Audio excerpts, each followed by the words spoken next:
اللهم إني أسألك علما نافعا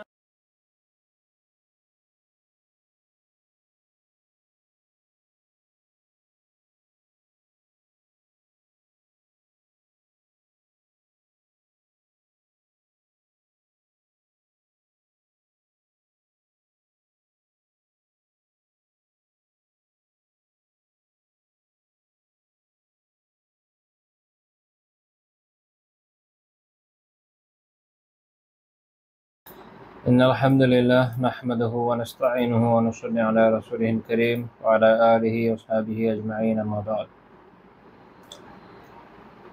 আজকে আমরা নববী আদর্শের নতুন একটি টপিকে আলোচনা শুরু করতে যাচ্ছি।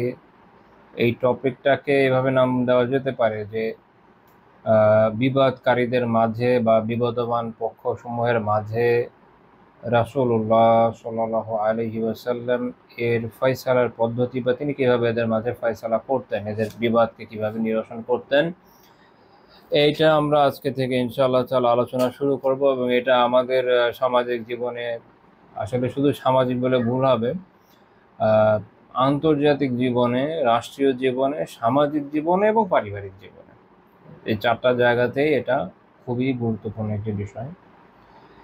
কেননা বিবাদ এমন একটা ব্যাপার যেটা তো আমাদের দুইটা মানুষের মধ্যে সবসময়ই প্রাসঙ্গিক। সেটা স্বামী স্ত্রীর মধ্যে হতে পারে, বন্ধুদের মধ্যে হতে পারে, ভাই ভাইয়ের মধ্যে হতে পারে, ভাই বোনের মধ্যে হতে পারে, বাবা মার মধ্যে হতে পারে, সন্তানের সাথে প্যারেন্টস, হ্যাঁ সেটাও হতে পারে এখনকার সময়। তারপরে আত্মীয় স্বজনদের মধ্যে হতে পারে, প্রতিবেশীদের সাথে হতে পারে, সমাজের অন্য যে কোনো মানুষের সাথে হতে পারে, রাস্তায় চলছেন কারোর সাথে একটা বিবাদ হয়ে যেতেই পারে। আর আমরা তো আসলে এমন একটা অবস্থায় আছি, বা আমাদের দেশের কন্ডিশন হচ্ছে এরকম যে এখানে আপনি কোথাও যাবেন, দিনে কয়েকবার মেজাজ গরম হবে না, এটা সম্ভাবনা আসলে খুবই কম।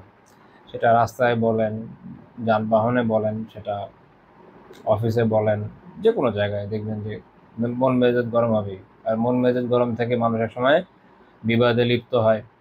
বিবাদ কখনো এই জন্য হয় যে হয়তো আপনার হক কেউ মেরে দিচ্ছে, কখনো এই জন্য হয় যে কারো ব্যবহার খারাপ লাগছে, যে কোনোভাবে হতে পারে।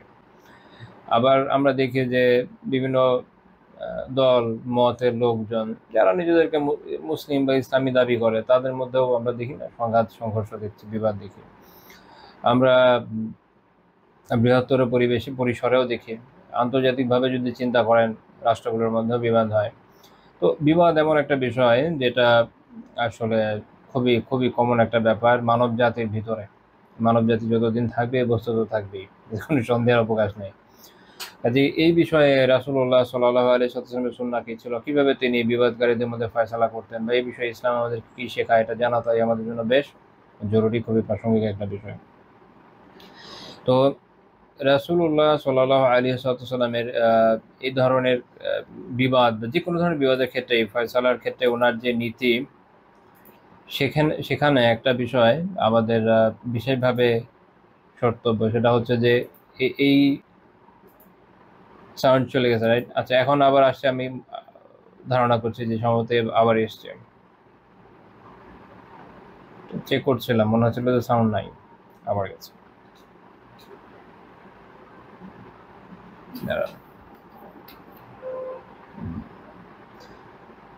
এবার একটু দেখেন কাইন্ডলি, এবার কি অবস্থা সাউন্ডের?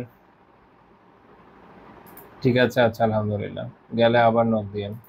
পোর্টটা লুজ হয়ে গেছে আসলে, এখন কি করবো, দিয়ে চলতে হবে। আচ্ছা, যেটা বলছিলাম, তো ইসলামে এই বিষয়ে সমাধান কি দেওয়া আছে, বা রাসূলুল্লাহ সাল্লাল্লাহু আলাইহি ওয়াসাল্লামের এই বিষয়ক সুন্নাহ কি, এটা যখন আমরা জানবো, এটা আমাদের জন্য অনেক ক্ষেত্রে সহায়ক হবে ইনশাআল্লাহ তাআলা। অনেক অনেক সমস্যার সমাধান করা সম্ভব হবে বলে আশা করি। এখানে আরেকটা বিষয়, সেটা হলো যে বিবাদ ফয়সালা সমাধানের ক্ষেত্রে, বিবাদের ফয়সালার ক্ষেত্রে রাসূলুল্লাহ সাল্লাল্লাহু আলাইহি ওয়াসাল্লামের যে দেখানো পন্থা পদ্ধতি, ইসলামের দেখানো পন্থা পদ্ধতি, আমরা সাধারণত ইনসাফের বিষয় নিয়ে অনেক আলোচনা করি। হ্যাঁ, এখানে ইনসাফ আছে, তাই না? এটা আমাদের মোস্ট কমন আলোচনা।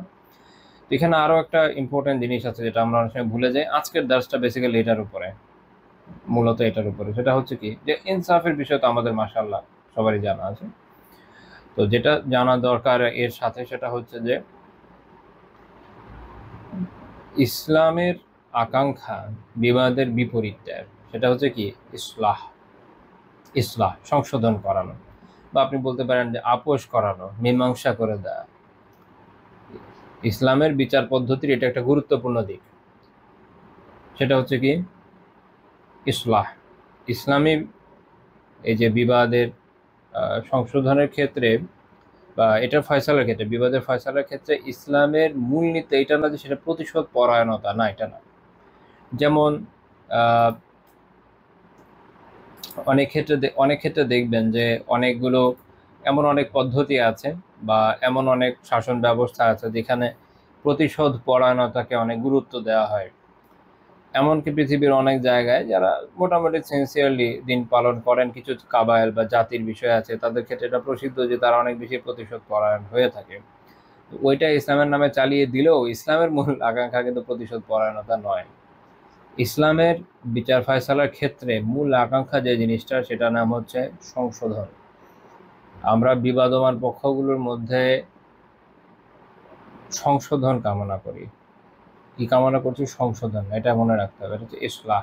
কারণ আমরা বলি না যে ইসলাহ করতে হবে, আমাদের নফসের ইসলাহ করতে হবে। নফস তো আছে, ঠিক আছে, নফসেরও ইসলাহ করতে হবে, নফসকেও সংশোধন করতে হবে। আমাদের যে বিবাদ বিসংবাদ যেগুলো আছে এগুলোর ক্ষেত্রে মূলনীতি এটা কি সংশোধন করতে হবে, ইসলাহ করতে হবে। ইসলাহ কি জিনিস? যেমন লিসানুল আরবি ইবনে মাজিদ রাহিমাহুল্লাহ উল্লেখ করছেন, এটা হচ্ছে নাকিদুল ইফসাদ। এটা হচ্ছে ইফসাদ যে একটা শব্দ আছে, এটার বিপরীত। ইফসাদ কি ফাসাদ বলি না আমরা? ওই ফাসাদের বিপরীত হলো ইসলাম। কোনো জায়গায় যদি ফাসাদ ঘটানো হয়, অনর্থ সৃষ্টি করা হয়, নষ্ট করে ফেলা হয়, তার বিপরীত যখন কিছু হয় সেটা হলো কি ইসলাহ। এই জন্য বলা হয় যে ওয়া আসলাহ শাইআ বা'দা ফাসাদিহি।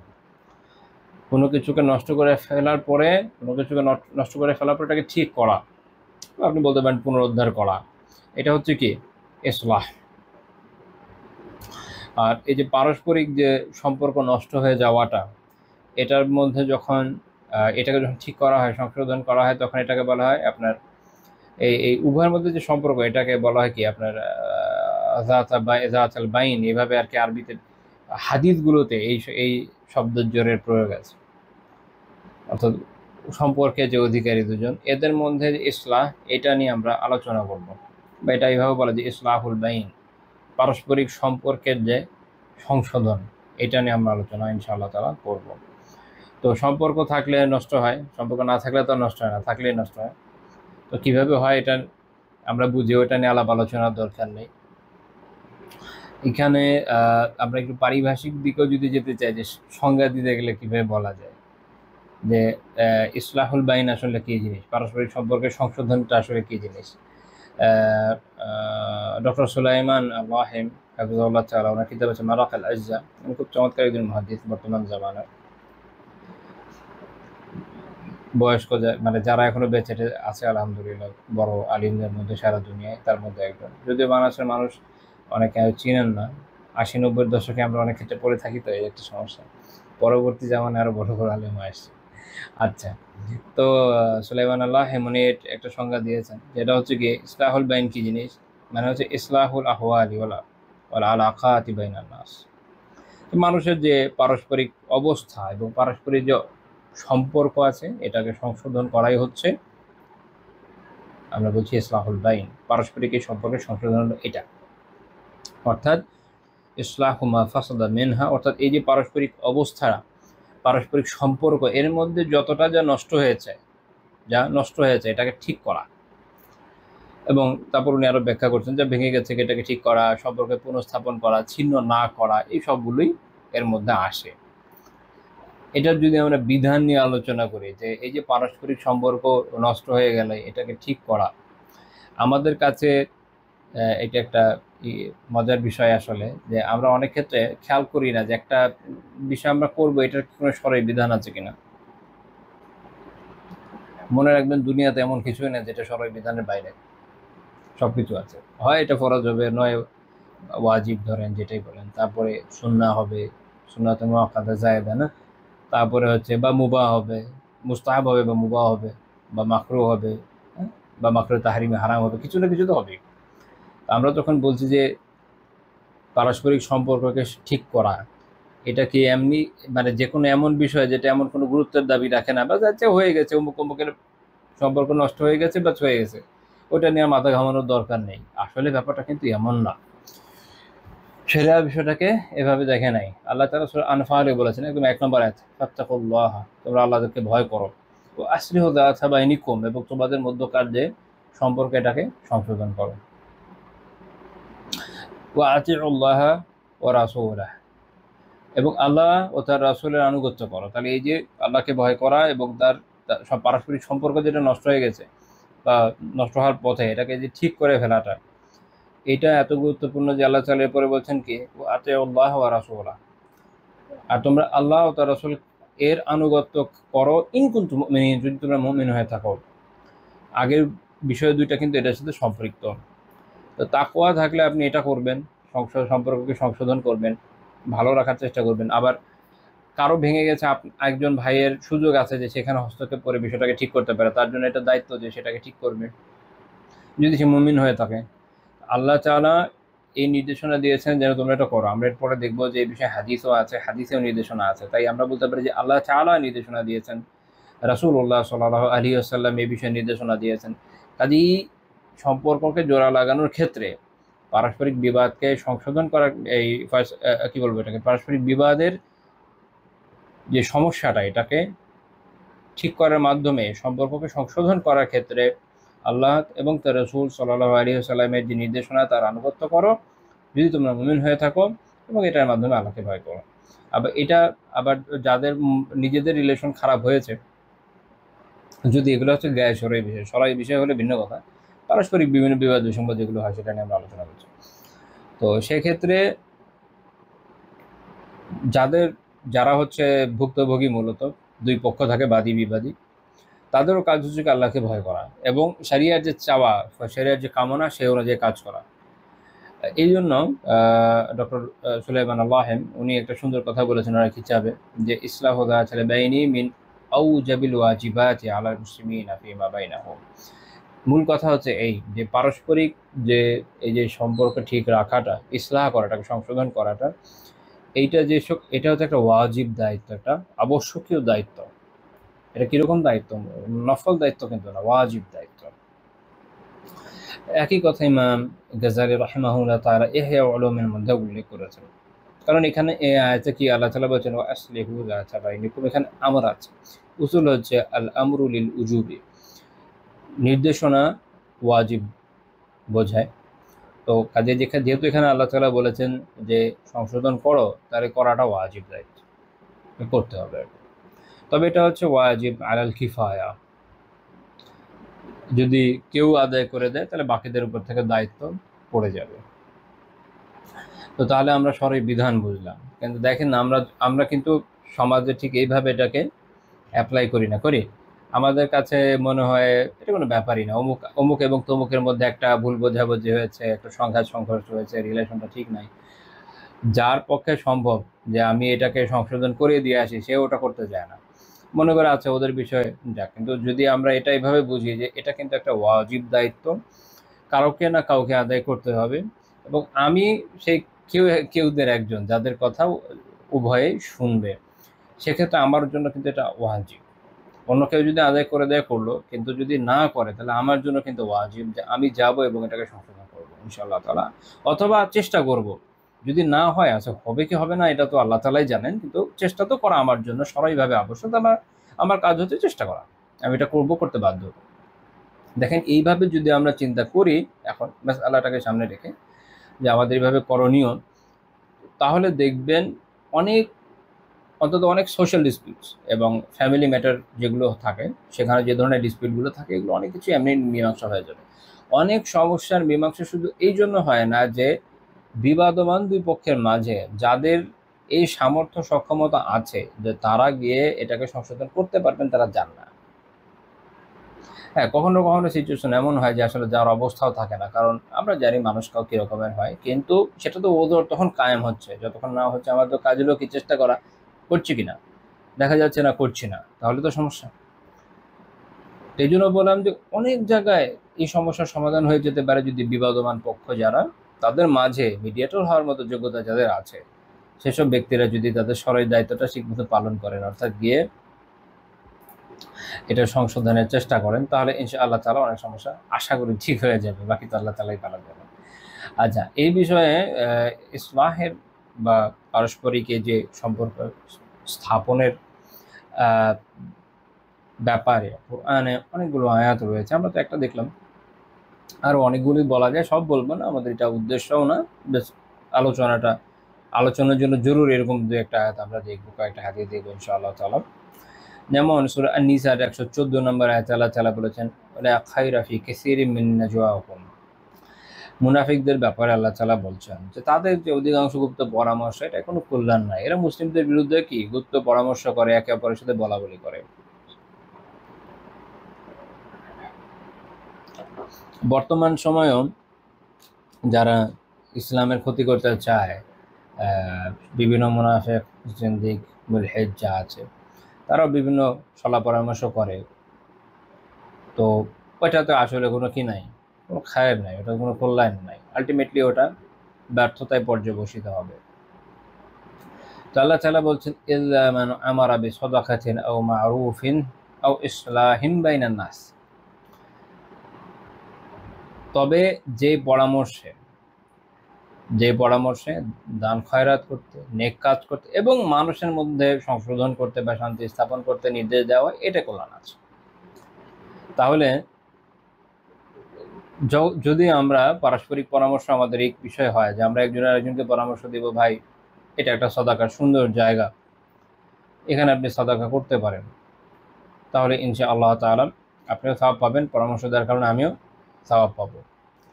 বা কোনো ভালো কাজের পরামর্শ দিলাম যে এই ভালো কাজটা আমরা করতে পারি বা আপনি করতে পারেন, আল্লাহ তাআলা আমাকে সামর্থ্য দেয়নি, আল্লাহ তাআলা আপনাকে সামর্থ্য দিয়েছেন, কাজে আপনি কাজটা করেন, আমি আপনাকে এটার পথটা দেখিয়ে দিই। তো এইভাবে আমি যদি কাউকে পরামর্শ দিই, অথবা আমি দেখছি যে দুজন ভাইয়ের মধ্যে সংঘাত, অথবা পরিচিত আমার আত্মীয় স্বজনের মধ্যে কারোর মধ্যে এরকম সংঘাত, যেটা আমার পক্ষে সংশোধন করা সম্ভব, আমার কথা তারা মানবেন, না মানলেও অন্তত শুনবেন, তো আমি তাদেরকে পরামর্শ দিলাম তাদের পারস্পরিক সংঘাতকে দূর করে শান্তি স্থাপনের জন্য, সংশোধনের জন্য, কল্যাণকামিতা থেকে। তো তখন এইটাতে কল্যাণ আছে, এটাতে কল্যাণ আছে, সেটা আল্লাহ তাআলা বলছেন, ওয়ামাই ইয়াফআল যালিকা ইবতিগা মারদাতিল্লাহ। তো যে এই কাজগুলো করবে কি কারণে? আল্লাহ তাআলার সন্তোষ লাভের আশায়। তার উদ্দেশ্য হচ্ছে কি? আল্লাহ তাআলার সন্তোষ লাভ। তাহলে বুঝতে পারলাম আমরা যে এই কাজও করতে হবে ইখলাসের সাথে। এই জন্য সকল আমলের মূল ভিত্তিটা হচ্ছে ইখলাস, এটা থাকতে হবে। এখন আমরা দিলাম পরামর্শ যে ভাই এই জায়গায় সাদাকা করতে পারেন, এটা একটা সুন্দর জায়গা, আমি নিজে যাচাই করেছি বা আমার কাছে ভালো মনে হচ্ছে, যেটাই হোক, বা আমি পরামর্শ দিলাম অমুক নিয়ে কাজটা আপনি করতে পারেন, আল্লাহ তাআলা আপনাকে সামর্থ্য দিয়েছেন, সুযোগ দিয়েছেন, এটা করেন। বা পারস্পরিক এই সম্পর্ক নষ্ট যেটা হয়ে যাচ্ছিল সেটাকে ঠিক করার জন্য পরামর্শ দিলাম, ধরেন কাজ হলো না, কি যায় আসে? আল্লাহ তাআলা বলছেন এরপরে, ফাসাউফা নুতিহি আজরান আযীমা। তো এইরকম কাজ যে করবে তাকে আল্লাহ তাআলা, আল্লাহ তাআলার সন্তোষের জন্য এই ধরনের কাজ করবে, তাকে আল্লাহ তাআলা কি করবেন? আল্লাহ তাআলা বলছেন, ফাসাউফা নুতিহি, আমি অচিরে শীঘ্রই তাকে দান করবো কি? আজরান আযীমা, মহা পুরস্কার, মহা প্রতিদান। তাহলে আমার ওই পরামর্শে সে ভদ্রলোক সাদাকা করুক বা না করুক, সে নেক কাজটা করুক বা না করুক, সেই সম্পর্ক জোড়া লাগুক বা না লাগুক, আমি অবশ্যই বিশাল প্রতিদান আল্লাহ তাআলার তরফ থেকে লাভ করব, কারণ আমি আমার এই ডিউটিটা পালন করছি। আর যদি তারা এটা করে তাহলে তো আমার জন্য আরও ভালো, কারণ সেক্ষেত্রে সে সাদাকা থেকে আমিও সওয়াবের ভাগিদার হব, সে নেক কাজ থেকে আমিও সওয়াবের ভাগিদার হব, সে উত্তম সম্পর্কের কারণে তারা যে নেক আমল করবে তার থেকে আমিও ভাগিদার হব। কিন্তু যদি তারা আমার পরামর্শ নাও মানে, তাতে আমার কোনো লস নাই। এটা একটা ইসলামের চমৎকার দিক, আমাদেরকে এইভাবে উৎসাহ দেওয়া হয়েছে। অনেকে মনে করেন যে, অনেকে প্রশ্নও করেন যে ওস্তাদ পরামর্শ দিয়ে কাজ তো হয় না, কি যায় আসে? কি যায় আসে? কাজ হলে তো ভালো, আলহামদুলিল্লাহ, কিন্তু আমি তো পরামর্শ দিচ্ছি আল্লাহ তাআলার সন্তুষ্টির জন্য। এবং আল্লাহ তাআলা আমাদেরকে এটা জানিয়ে দিয়েছেন যে যদি আল্লাহ তাআলার সন্তুষ্টির জন্য আমি এভাবে পরামর্শ দিতে সক্ষম হই, তাহলে এইটাই আমার জন্য বিশাল প্রতিদানের কার্যকারণে পরিণত হবে। জরুরি না যে আরেকজন আমার পরামর্শ শুনে কাজও করবে, আর যদি করে খুব ভালো, সেটা শোনায় সোহাগে বলি না আমরা সেটা। আচ্ছা আচ্ছা, না আরেকটা আয়াত আমরা আল্লাহ তাআলা বলছেন ওয়াজাযাউ সাইয়্যাতিন সাইয়্যাতুন মিসলুহা, মন্দের যে প্রতিফল সেটা হচ্ছে অনুরূপ মন্দ। এটা এই অংশটুকু শিখে অনেকগুলো মাসালার মূল কার্যকারণ হিসেবে ব্যবহৃত হয়। ওটা আপাতত আমার দেখার দরকার নেই, কারণ এটা আমাদের মূল আলোচ্য বিষয় নয়, আমরা এগিয়ে যাব। আল্লাহ তাআলা বলছেন ফামান আফা ওয়া আসলাহা ফাআজরুহু আলাল্লাহ ইন্নাহু লা ইউহিব্বুজ জালিমিন, কাজে যে ক্ষমা করে দেয় এবং ওয়া আসলাহা, ফামান আফা যে ক্ষমা করে দেয়, ওয়া আসলাহা এবং যে সংশোধন করে বা আপোষে নিষ্পত্তি করে, এটা হচ্ছে মুকদ্দমার একটা ইস্যু নিয়ে আলোচনা, সূরা শুরার 40 নম্বর আয়াত,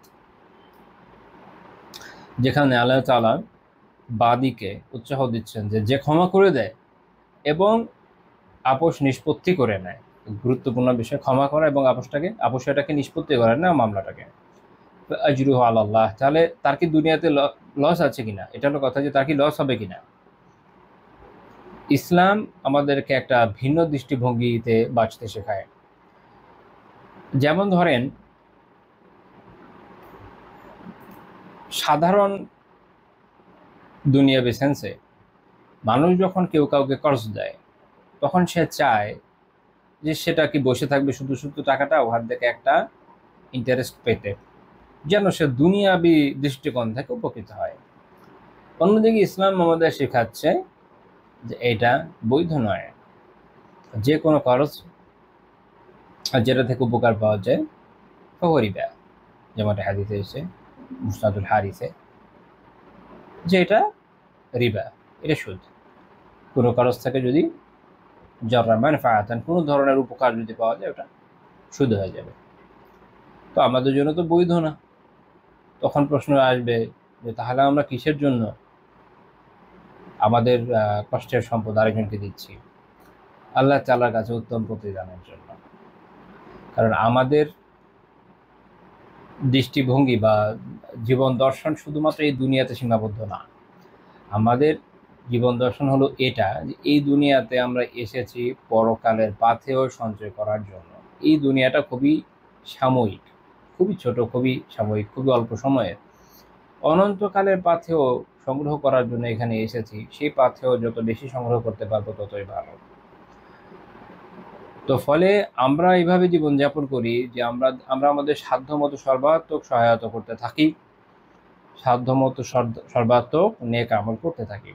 এবং এমন অনেক বিষয় আছে যেগুলোতে আমরা ছাড় দিই আখিরাতের প্রেরণা থেকে, আখিরাতের জন্য, এবং এর বেনিফিট আখিরাতে তো আমরা পাবো ইনশাআল্লাহ। আর দুনিয়াতে যেটা আমরা পাই সেটা হচ্ছে সমাজে স্থিতিশীলতা এবং সমাজের মধ্যে পারস্পরিক সৌহার্দ্য।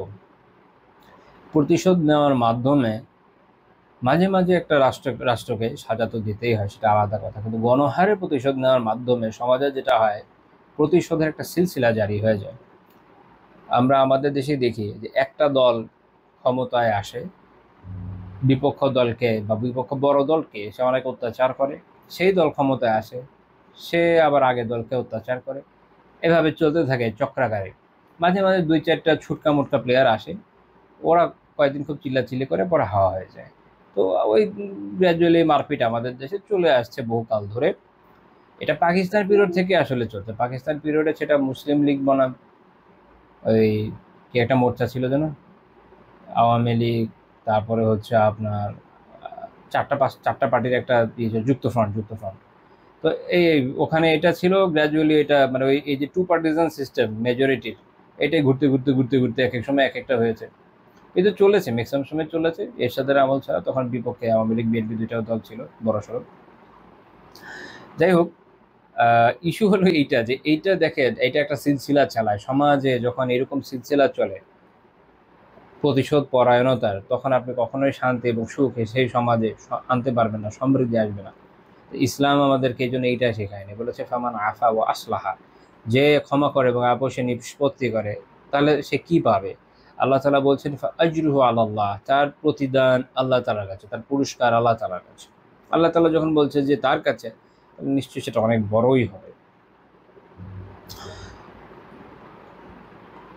আর দুনিয়াতে আমরা কি পাবো? তখন এই যে প্রতিশোধ পরায়ণতার যে একটা সিলসিলা, এটা বন্ধ হবে। কাউকে না কাউকে তো থামাতে হবে, কাউকে না কাউকে তো থামাতেই হবে। তো যখন এই সিলসিলাটা থামবে, তখন দেখবেন গ্র্যাজুয়ালি এই সমস্যাটা কমে আসছে। তো এক্সিস্টিং সিস্টেমে এটার সমাধান করা খুবই দুরূহ। এজন্য আমরা দেখি যে একটা মানুষ প্রথমে জালেম থাকে, পরে মজলুম হয়ে কারাগারে যায়, তারপর অনেক নামাজ পড়ে মাশাআল্লাহ, তারপর বের হয়ে আসার পরে তার কি পুরো চিন্তার পরিবর্তন আসে না? তার চিন্তা এটাই থাকে, অমুক অমুক অমুককে ফেভার করে আমি ধরা খেয়েছি, এবার আমি করবো না। মূল কোনো পরিবর্তন নাই, অথচ জীবন থেকে অত গুরুত্বপূর্ণ সময় চলে গেছে। এর কারণ হচ্ছে কি? দিনের বুঝ না থাকা। তাহলে আমরা এটা বুঝি, এটা তো একটা মামলা মোকদ্দমার বিষয়ে আয়াত, কিন্তু ব্যাপক ক্ষেত্রে, যেহেতু এটার কথা হলো আসলে ব্যাপক, বিধানটা ব্যাপক। আমরা যখন পারস্পরিক বিবাদ বিসংবাদে অনেক সময় জড়াই, সেক্ষেত্রেও যদি আমাদের পক্ষে সম্ভব হয়, আমরা যদি আল্লাহ তাআলার সন্তুষ্টির জন্য অপরপক্ষকে মাফ করে দিই, বিষয়টাকে সংশোধন করার চেষ্টা করি, অপরপক্ষ যদি অত্যন্ত অনাকাঙ্ক্ষী হয়, কোনোভাবে করা না যায় তো ভিন্ন কথা, কিন্তু যদি আমরা আমাদের পক্ষ থেকে অন্তত উদ্যোগটা নিই, তো এর প্রতিদান আমরা কার কাছে পাবো? আল্লাহ তাআলার কাছে পাবো। আল্লাহ তাআলা আমাদের বিষয়গুলো বোঝার তৌফিক দেন। এবার আমরা এই বিষয়ে কয়েকটা হাদিসও দেখবো ইনশাআল্লাহ তাআলা। আবু দারদা রাদিয়াল্লাহু তাআলা আনহু বর্ণনা করেছেন যে রাসূলুল্লাহ সাল্লাল্লাহু আলাইহি ওয়াসাল্লাম বলেছেন, খুব মনোযোগ দিয়ে শুনবেন, আলা উখবিরুকুম বিআফদালা মিন দারাজাতিস সিয়ামি ওয়াস সালাতি ওয়াস সাদাকা, আমি কি তোমাদেরকে এমন আমল সম্পর্কে জানাবো না যেটা ফজিলতের দিক দিয়ে নফল সিয়াম, নফল সালাত, নফল সাদাকার থেকে উত্তম? তো আমাদের কাছে তো অবশ্যই নফল সিয়াম, নফল সালাত, নফল সাদাকা অবশ্যই অনেক বড় আমল, তাই না? আল্লাহ রাসূল নিজে বলছেন সাল্লাল্লাহু আলাইহি ওয়াসাল্লাম যে এর থেকে উত্তম, আফজাল, এর থেকে উত্তম। তো সাহাবীরা বলেন, বানা হ্যাঁ অবশ্যই ইয়া রাসূলুল্লাহ, আমাদের বলেন। সাহাবীরা আমল করতে আগ্রহী ছিলেন, তারা জানতে চাইতেন। রাসূলুল্লাহ সাল্লাল্লাহু আলাইহি ওয়াসাল্লাম কি বললেন? বলেন ইসলাহু যাতিল বাইনি, পারস্পরিক যে সম্পর্কের সংশোধন, এটা হচ্ছে কি নফল সিয়াম, নফল সালাত, নফল সাদাকার থেকে অনেক, ফজিলতের দিক থেকে অনেক উত্তম। মুলা আলী কারি রাহিমাহুল্লাহ তাআলা মিরকাতুল মাফাতিতে ব্যাখ্যা করতে গিয়ে বলছেন, এর কারণ হচ্ছে এই যে এটা বলে ফাসাদু যাতিল বাইন, পারস্পরিক সম্পর্ক যখন নষ্ট হয়ে যায়, এইটা এটা হচ্ছে এরকম যেন দিনের মধ্যে একটা ফাটলের মতো। পারস্পরিক দিনী অবস্থা খারাপ হয়ে যায়, মানুষ বিভিন্ন ধরনের হারামের মধ্যে লিপ্ত হয়ে যায়। আমরা বিভিন্ন সময় দেখি যে পারস্পরিক সম্পর্কের অবনতির কারণে হালাল হারামের যে একটা বাউন্ডারি আছে, মানুষ এটা ভুলে যায়। সে দেখা যায় যে প্রতিপক্ষের উপর আক্রমণ করার জন্য, আবার কখনো আক্রমণ সে করতে চায় না, কিন্তু আরেকজনের হাত থেকে বাঁচতেও হবে, সে তো আক্রমণ করার জন্য বারবার চেষ্টা করছে। উভয় ক্ষেত্রেই শরিয়তের বাউন্ডারিটাকে এখন মানুষ ভুলে যায়, সিচুয়েশন এরকম হয়, এবং এটা আলটিমেটলি তাদেরকে ভয়ানক পরিপর্যায়ের দিকে নিয়ে যায়। এই জন্য এই হাদিসের শেষে আল্লাহ রাসূল কি বলছেন? ওয়া ফাসাদু যাতিল বাইনি হালিকাত, পারস্পরিক সম্পর্ক নষ্ট করা বা এই যে ঝগড়া বাঁধানোর ব্যাপার, এটা ধ্বংসের কারণ। এটা কিসের কারণ? ধ্বংসের কারণ। দিনের মানুষের দিনদারি নষ্ট হয়ে যায়। দেখবেন অনেক বাহ্যিকভাবে দিনদার মানুষ মাশাআল্লাহ হজ করে আসছে, সালাতও 5 ওয়াক্ত পড়ে, সবই ঠিক আছে, কিন্তু পারস্পরিক সংঘর্ষের ক্ষেত্রে শরিয়তের কোনো সীমারেখা কি করে না, পালন করে না। এই জন্যই হাদিসে বলা হচ্ছে যে পারস্পরিক এই যে ঝগড়া বা সম্পর্ক নষ্ট হয়, এটা হচ্ছে ধ্বংসের কারণ, এটা হচ্ছে আল হালাকা, এটা হচ্ছে ধ্বংস। তো এই জন্য মোল্লা আলী খায়র রাহিমাহুল্লাহ বলছেন, এই যে সম্পর্কের যখন অবনতি হয়, এটা আসলে দিনের মধ্যে একটা ফাটলের মতো বিষয়,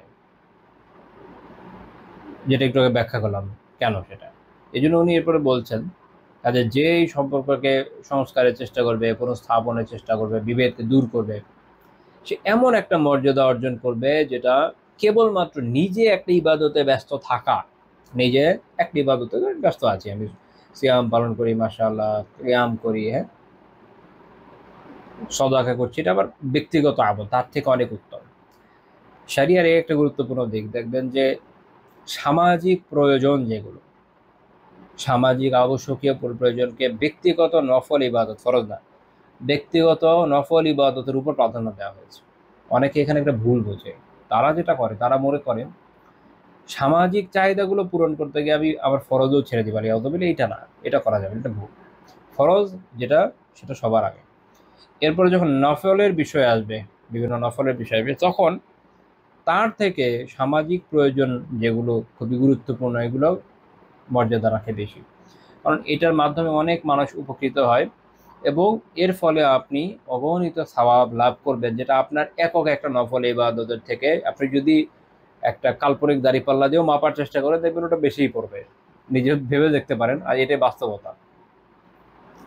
তো কাজেই এই জন্য রাসূলুল্লাহ সাল্লাল্লাহু আলাইহি ওয়াসাল্লাম বলছেন কি, যে এইটা, এই যে পারস্পরিক সম্পর্কে সংশোধন, এটা নফল সিয়াম, সালাত এবং সাদাকার থেকে উত্তম, এত গুরুত্বপূর্ণ বিষয়। এটা সুনান আবু দাউদের 4919 নম্বর হাদিস, শেখ আলবানী রাহিমাহুল্লাহ সহিহ বলেছেন। অন্য একটা হাদিসে আমরা দেখি, ইমাম তাবারানী রাহিমাহুল্লাহ তাআলা আল মুআজামুল কাবীরে উল্লেখ করেছেন 31 নম্বর হাদিস শুরুর দিকে। রাসূলুল্লাহ সাল্লাল্লাহু আলাইহি ওয়াসাল্লাম বলেছেন যে আফদালুস সাদাকা ইসলাহু যাতিল বাইন, সর্বোত্তম সাদাকা হচ্ছে পারস্পরিক সম্পর্কের সংশোধন। তাহলে পারস্পরিক সম্পর্কের সংশোধন যদি নিজেরাও করে, এটাও এটাও কি সর্বোত্তম সাদাকা। আমরা যারা আমাদের পক্ষে সক্ষম সম্ভব এটা আমরা অবদান রাখা, আমরা যদি অবদান রাখি এই কাজে, এটাও আমাদের পক্ষে সর্বোত্তম সাদাকা হবে। দেখেন ইসলাম এমন অনেক আমলের কথা বলেছে, আমাদের পকেটে টাকা না থাকলেও আল্লাহর মেহরবানিতে এটুকু করা কি সম্ভব, তাই না? অনেক সম্ভব আলহামদুলিল্লাহ। আমলের না আসলে কোনো অভাব নাই, আমাদের আসলে আগ্রহের অভাব, আমাদের মধ্যে ওই মানসিকতার অভাব। না তো আলহামদুলিল্লাহ আমলের দরজা এত প্রশস্ত, এত প্রশস্ত, এত প্রশস্ত, যে কোনো একটা যদি নাও করতে পারে আরও 10টার জায়গা খুঁজে পাওয়া যায়। সত্য কথা, ভেবে দেখেন। তো যাই হোক, এই হাদিস শেখ আলবানী রাহিমাহুল্লাহ সহিহ গায়রি বলেছেন সহিহুত তারগিবে। এই হাদিস উনি দয়ীফাতে দয়ীফও বলেছিলেন, কিন্তু রুজু করেছেন, ওই মদের উপর উনি ছিলেন না পরে। সহিহুত তারগিবে বলছেন কি সহিহ গায়রি। শেখ আলবানী রাহিমাহুল্লাহ অনেকগুলো হাদিসের ক্ষেত্রে রুজু করেছেন, আগের মতো থাকেন নাই, এটা একটু খেয়াল রাখতে হয়। যাই হোক, আল্লাহু আকবার। এই বিষয়ে আরেকটা খুব গুরুত্বপূর্ণ হাদিস দিয়ে হাদিস বিষয়ক আলোচনাটা শেষ করছি। সেটা হচ্ছে রাসূলুল্লাহ সাল্লাল্লাহু আলাইহি ওয়াসাল্লাম বলেছেন, লাইসাল কাযাবুল্লাযী ইউশরিহু বাইনান নাস ফায়ানমি খায়রান আও ইয়াকুলু খায়রান। সে মিথ্যাবাদী নয় যে মানুষের মধ্যে সম্পর্ক সংশোধন করে, মীমাংসা করে দেয়, এবং এটার জন্য কি করে, ভালো কথা পৌঁছে দেয়, বা রাবি সন্দেহ যে ভালো কথা বলে, দুইটার যে কোনো একটা হয়তো বলে থাকবেন, অর্থাৎ ভালো কথা পৌঁছে দেয় তার পক্ষ থেকে।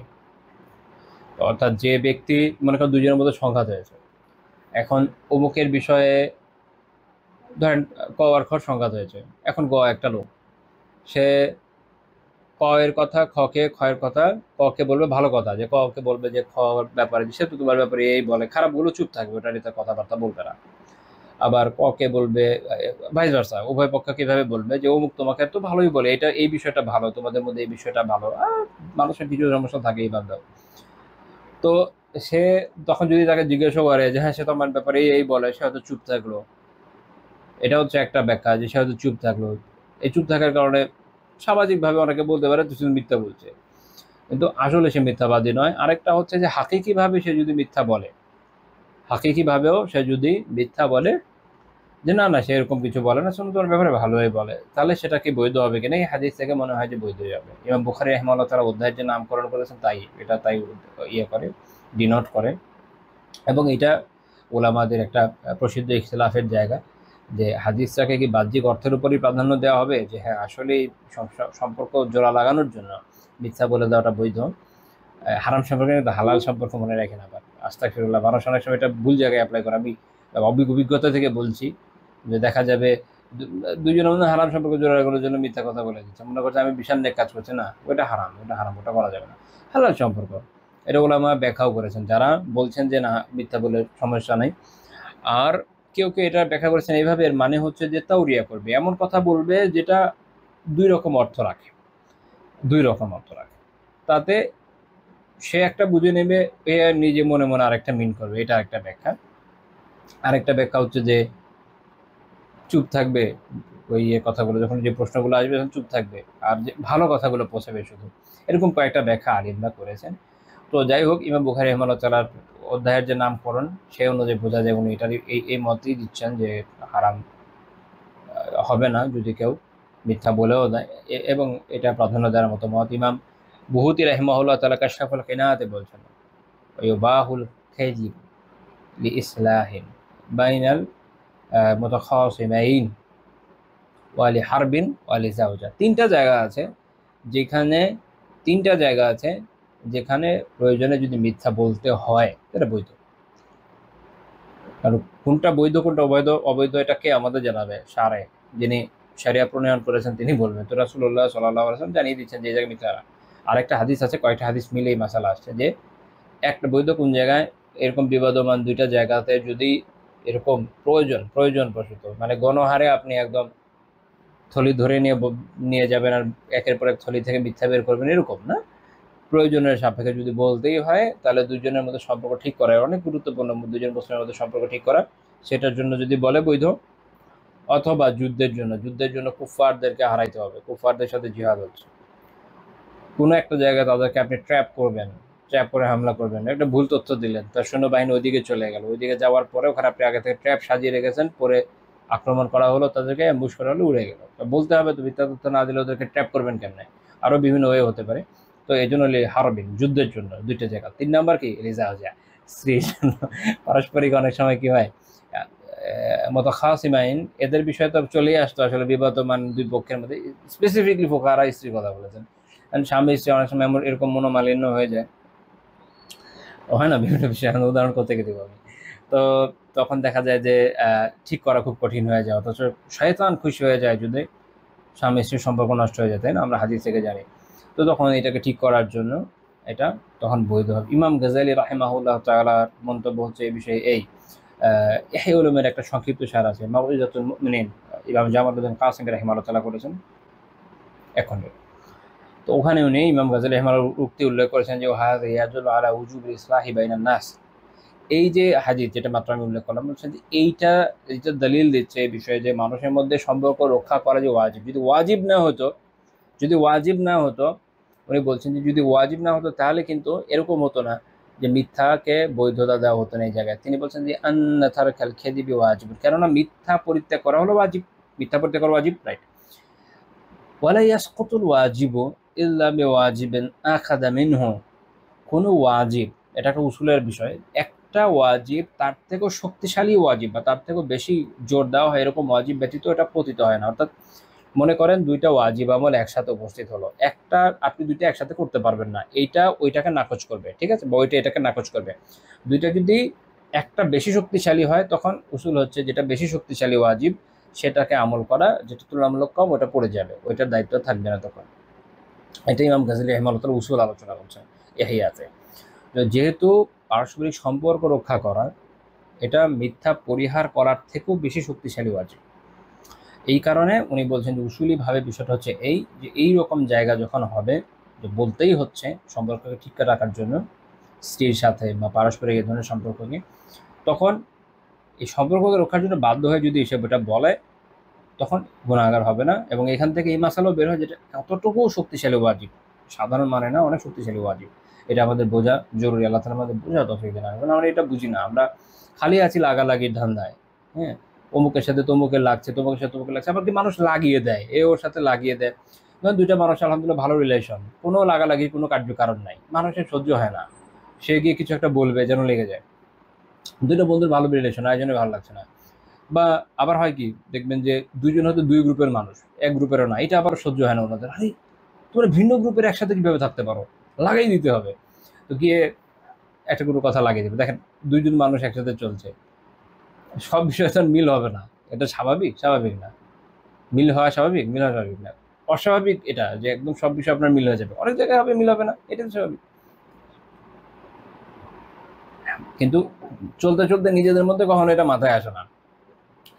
তৃতীয় পক্ষ এসে লাগায়, হ্যাঁ ও তো এরকম, তুমি এর সাথে কিভাবে চলো, ও মুখ তো এরকম, তুমি এর সাথে কেমন চলো, কিভাবে চলো, তখন দেখবেন যে একটা সংঘাত হয়ে যায়। কত বড় গুনাহ, তাই না? আমরা কিন্তু আজকে এটা বুঝতে পারছি, যদিও আজকে কবিরা গুনার দাস না, কিন্তু এই টপিক থেকে এটাও চলে আসে যে জিনিসটা এত গুরুত্বপূর্ণ ওয়াজিব, তার খেলাফ করা অত বড় কবিরা গুনাহ। হ্যাঁ, এটা হচ্ছে মুশকিল। এই জন্য হাদিস আছে না, এটা কি হালেক, এটা হচ্ছে ধ্বংসাত্মক কাজ, আমাদের বোঝা উচিত। তো আমরা এই বিষয়ে সালাফের কিছু কথা বা প্রাচীন আলিমদের কিছু কথা উল্লেখ করি, শুধু সালাফের কথায় বলবো এরকম না, প্রাচীন আলিমদের কিছু কথা উল্লেখ করে আমরা আলোচনার শেষের দিকে চলে যাবো ইনশাআল্লাহ তাআলা।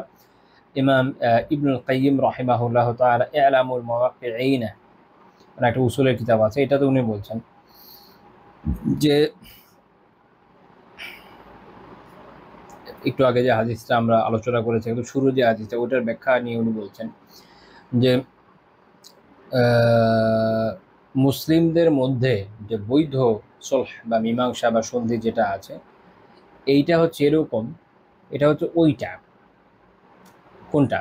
উনি বলছেন হুয়াল্লাযী ইউ'তামাদু ফীহি রিদাল্লাহি সুবহানাহু ওয়া রিদাল খাসমাইন, যেটাতে দুইটা বিষয়ে চাওয়া হয়। এক, আল্লাহ আল্লাহ আযজা ওয়া জাল্লার সন্তুষ্টি, সবার আগে কার? আল্লাহ তাআলার সন্তুষ্টি। তাহলে আপনি যে দুইটা বিবাদমান পক্ষে সংশোধন করবেন, মূল উদ্দেশ্য কি? আল্লাহ তাআলার সন্তুষ্টি। দুই নাম্বার কি হয়?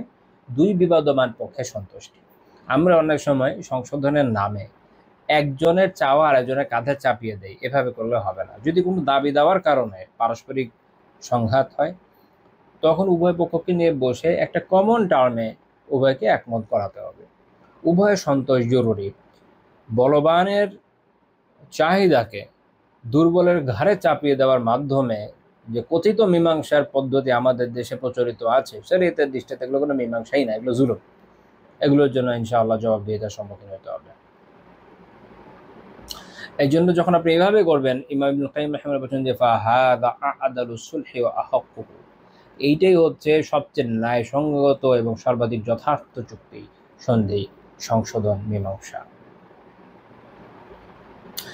ওয়া হুয়া ইয়া'তামিদুল ইলমা ওয়াল আদলা, এটা ইলম এবং ন্যায় পরায়ণতার উপর প্রতিষ্ঠিত।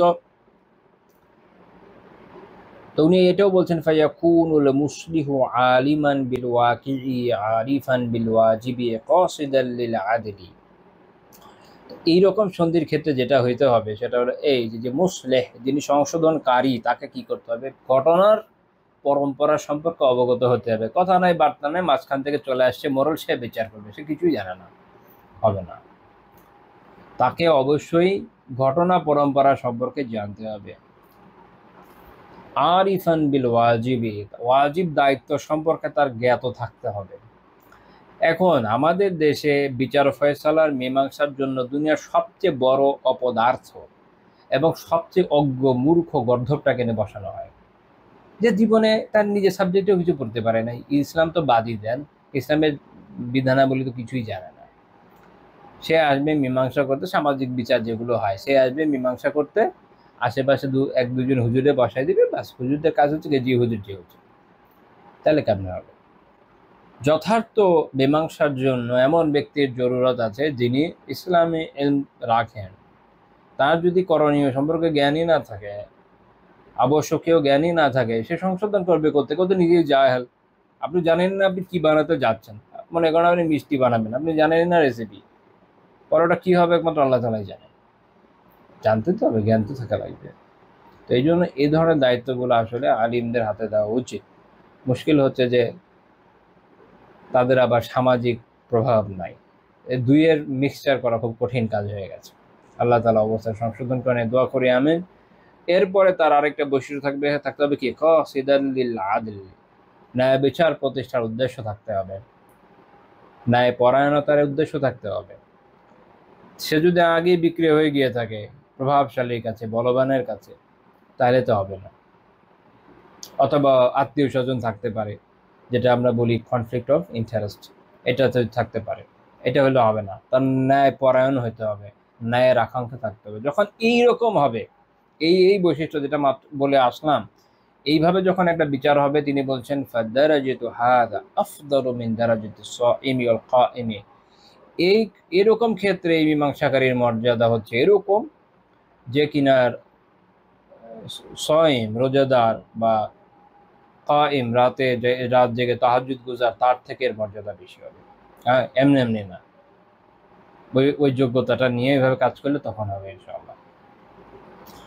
ইমাম সুয়ুতি রাহিমাহুল্লাহ তাআলা দুরুল মানসুর, ওনার তাফসীর কিতাব আছে দুরুল মানসুর ফি তাফসীর বিল মাসুর, ওখানে উনি ইবনুল মুনজির রাহিমাহুল্লাহ, ইবনু আবি হাতিম রাহিমাহুল্লাহ তাআলা ওনাদের থেকে বর্ণনা করেছেন যে হাবিব বিন আবি সাবিত রাহিমাহুল্লাহ বলেন যে আমি মুহাম্মদ বিন কাব আল কুরাজি রাহিমাহুল্লাহ তাআলার মজলিসে বসা ছিলাম। তো একজন ব্যক্তি ওই সময় এলো, তো তাকে ওনারা জিজ্ঞেস করলো যে তুমি কোথায় ছিলে এতক্ষণ? তো উনি বললেন যে আসলাহতু বাইনাল কওমি, আমি এক গোষ্ঠীর ভিতরে সংশোধন করছিলাম, তো এই জন্য আমার দেরি হয়ে গেছে। তখন মুহাম্মদ বিন কাব আল কুরাজি রাহিমাহুল্লাহ বললেন যে আসাবতা লাকা মিসলু আজরিল মুজাহিদিন, চমৎকার কাজ করেছো, তোমার তো মুজাহিদিনদের সমপরিমাণ সওয়াব রয়েছে। উনি এটা কোত্থেকে বের করলেন? উনি একটা আয়াতের উপর তিলাওয়াত করলেন, লা খায়রা ফি কাসসিম মিন নাজওয়াহুম, যেটা আমরা শুরুতে আলোচনা করলাম ওই আয়াত। তো উনি বুঝাচ্ছেন যে এইখান থেকে তুমি এই পরিমাণ সওয়াব পাচ্ছ। ইমাম ইবনু আবি হাতিম রাহিমাহুল্লাহ তাআলা তার তাফসীরে উল্লেখ করেছেন ফুযাইল বিন ইয়াজ রাহিমাহুল্লাহ তাআলার একটা বক্তব্য, চমৎকার একটা বক্তব্য। ফুযাইল বিন ইয়াজ রাহিমাহুল্লাহ তাআলা বলেছেন, খেয়াল করেন, ইজা আতাকা রাজুলুন আশকু ইলাইকা রাজুলা, যদি তোমার কাছে কোনো একজন ব্যক্তি এসে আরেকজন ব্যক্তি সম্পর্কে কোনো বিচার দেয়, ফাকুল ইয়া আখি ওয়াফু আনহু, তাহলে তুমি তাকে বলো যে আমার ভাই, তুমি তাকে মাফ করে দাও। ফাইন্নাল আফওয়া আকরাবু লিত্তাকওয়া, কেননা ক্ষমা করাটা তাকওয়ার অধিক নিকটবর্তী। সুবহানাল্লাহ। যদি আমরা এইভাবে ভেবে চিন্তে মাফ করতে থাকি, আশা আছে যে আমাদের অনেক সমস্যা দূর হয়ে যাবে।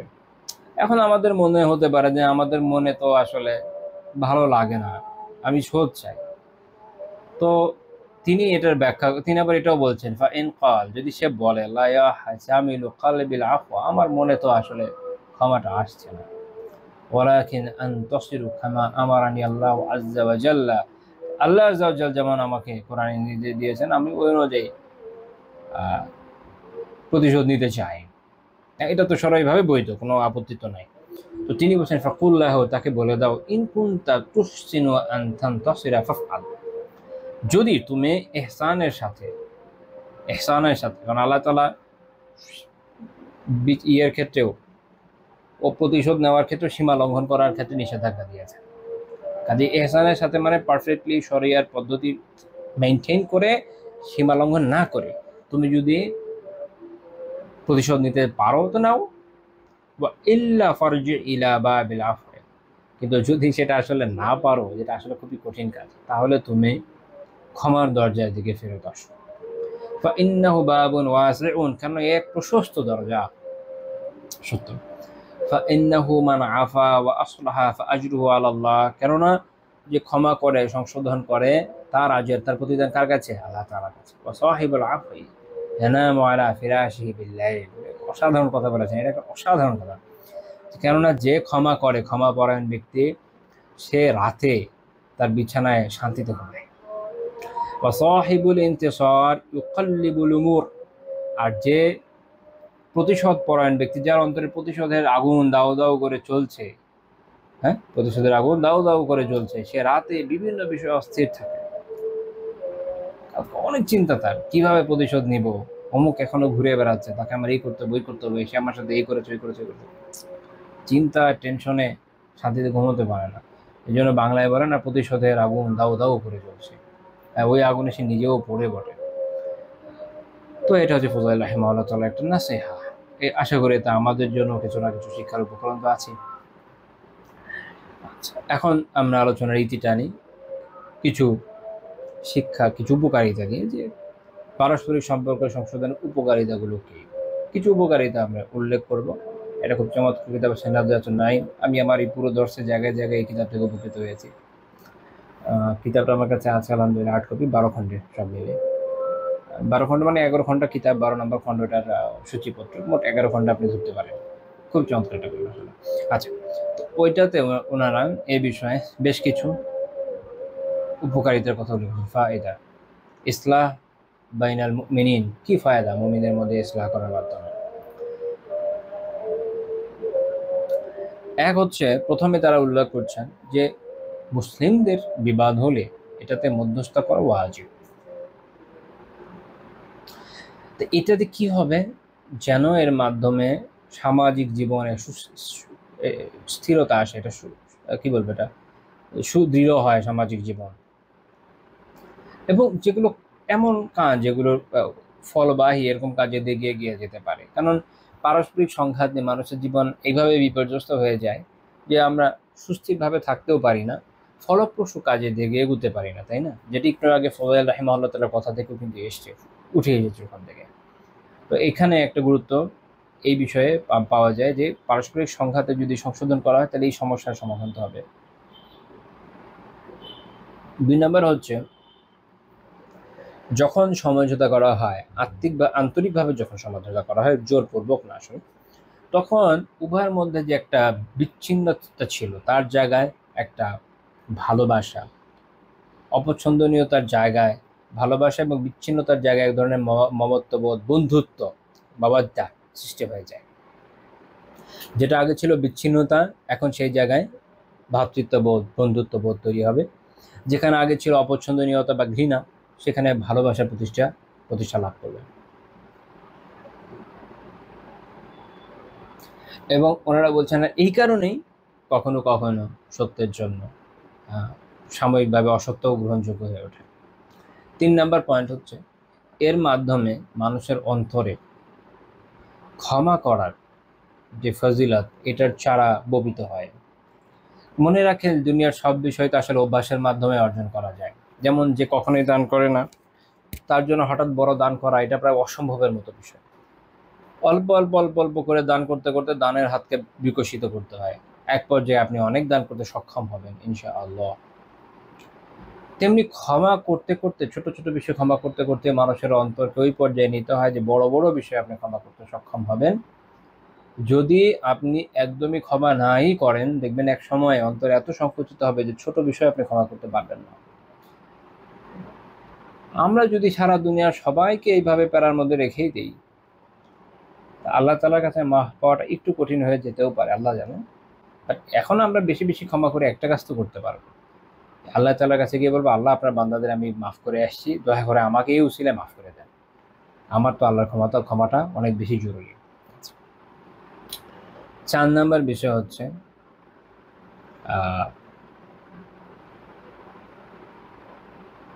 মানুষের যে সমঝোতা বলেন, সংশোধন বলেন, এটার মূল উৎসটাই হলো মানুষের বলতে পারেন যে উচ্চ চেতনা, মানসিকভাবে উচ্চ চেতনা। এবং রাসূলুল্লাহ সাল্লাল্লাহু আলাইহি ওয়াসাল্লাম তার নিজের যে এই বোধটা ছিল, এইটার মাধ্যমেই তো সমঝোতা, পারস্পরিক এই যে সংশোধন, এটা করে গেছেন, যেটা আমরা আগামী দিন থেকে ইনশাআল্লাহ উদাহরণের সাথে পড়ব। তো এখানে এইটা অনুসরণের মাধ্যমে আসলে এই যে নিজেদের আত্মিক অবস্থার উন্নয়ন ঘটানো, এতে আমরা রাসূলুল্লাহ সাল্লাল্লাহু আলাইহি ওয়াসাল্লামের অনুসরণ করতে সক্ষম হব। 5 নম্বর পয়েন্ট হচ্ছে, যেটা আমরা দেখে এসেছি যে এই সমঝোতার মাধ্যমে আমরা অনেক অনেক নেকি প্রতিদানের আশা করতে পারি। 6 নম্বর যেটা আমরা হাদিসে দেখে এসেছি সেটা হচ্ছে এই যে পারস্পরিক সমঝোতা করানো, এটা নফল সিয়াম, সালাত এবং সাদাকার থেকেও উত্তম। 7 নম্বর হচ্ছে, যখন সমঝোতা করানো হয় তখন এই যে দুইটা বিবাদমান পক্ষ, তাদের মধ্যে পারস্পরিক ক্ষমা করার প্রবণতাটা বৃদ্ধি পায়।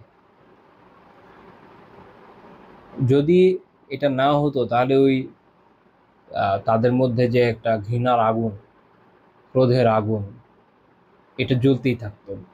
ফলে তাদের মধ্যে কিন্তু কি আসতো না, ক্ষমা করার প্রবণতা আসতো না, মাগফিরাতের প্রবণতা আসতো না। 8 নম্বর পয়েন্ট হচ্ছে যে দেখেন, যদি সংশোধন না হয় তাহলে তার উল্টাটা হবে। সেটা কি? শুরুতে আমরা আলোচনা করেছি, উল্টাটা কি? ফাসাদ হবে। যখন ফাসাদ হবে, তার মানে ফাসাদ বাড়লো কিনা, একটা সমঝোতা না হওয়া মানে একটা ফাসাদ বাড়া। গ্র্যাজুয়ালি ফাসাদ বাড়ার ফলে যেটা হয়, অন্তর কঠিন হয়ে যায় এবং মানুষের যে মানবিক মূল্যবোধ এটা হ্রাস পেতে থাকে। এটা উদাহরণ দেওয়ার প্রয়োজন নেই, আমরা আমাদের সমাজে আশেপাশে নিজেদের জীবন থেকে জানি এবং দিয়েছি।